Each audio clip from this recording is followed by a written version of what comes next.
So now that our sides are done, we're actually going to go ahead and paint our top. Now our top is not going to be striped, of course. We're going to actually be doing a very, very soft floral motif. So go ahead and get your eyedropper out, get your brushes ready. And how we're going to do this is we're going to do this like we do any other kind of painting. You want to start with your lightest colors first. So we've got our kind of our lime greens, our light pinks, even kind of our periwinkle blue, and even our soft purple. I mean, you can start prepping all your colors now, but as you're layering them on the cake, you want to keep kind of that general rule in mind that you want to go from lightest to dark. So I'm going to actually start with my nice light green here.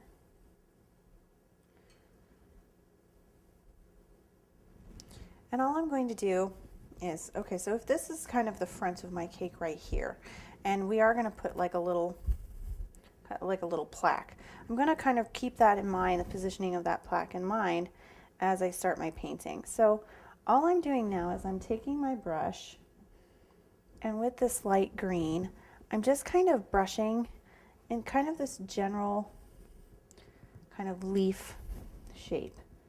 I'm not doing anything spectacular yet. We're just building up to where we're going to add our darker colors. And you'll notice I'm holding the brush flat and I'm letting the brush kind of do the hard work for me.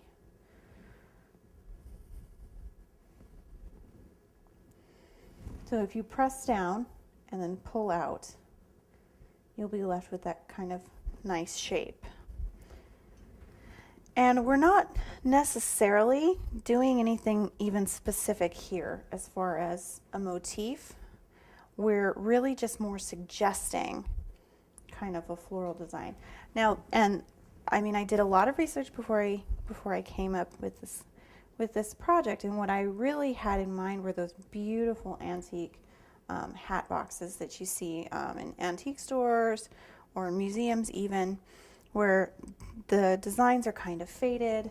You can see where it once was very kind of brilliant and beautiful, but it has since kind of faded away, and that's what we're really trying to get across here. Now I'm picking up a little bit of my yellow, and I'm going to go back and I'm going to do like the same sorts of things, and you can see as you start to layer your color on how that dimension is going to start kind of building. Actually, I'm going to go back and pick up a little more green because I want to get in here, and some yellow. Now I don't want to get it too wet. I got that a lot wetter right there than I wanted to, and that's going to kind of cause me a few problems later.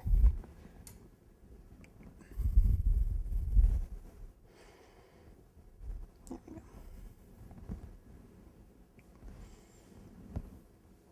Now if you're feeling like your designs look kind of a little off center, what you can do is kind of bring some of your design elements out to one side.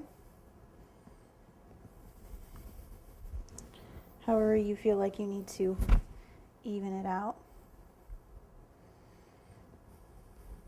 I'm coming in, this is our holly green, or excuse me, this is our super green, which is kind of our medium green for this project. And now what I'm going to do is I'm actually going to start figuring out where I want my flowers to be. And I'm still using the same brush, pretty good size for this project. And I'm going to go in with my pale pink first. And you want to keep in mind the more water you add, the lighter of a color you'll get.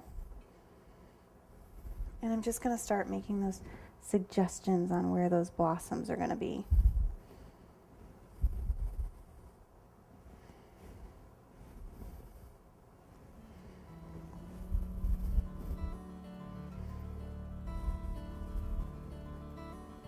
You can see it's not an exact science. Instead of pulling outwards like I was with the green on the leaves, I'm kind of doing this very rounded motion.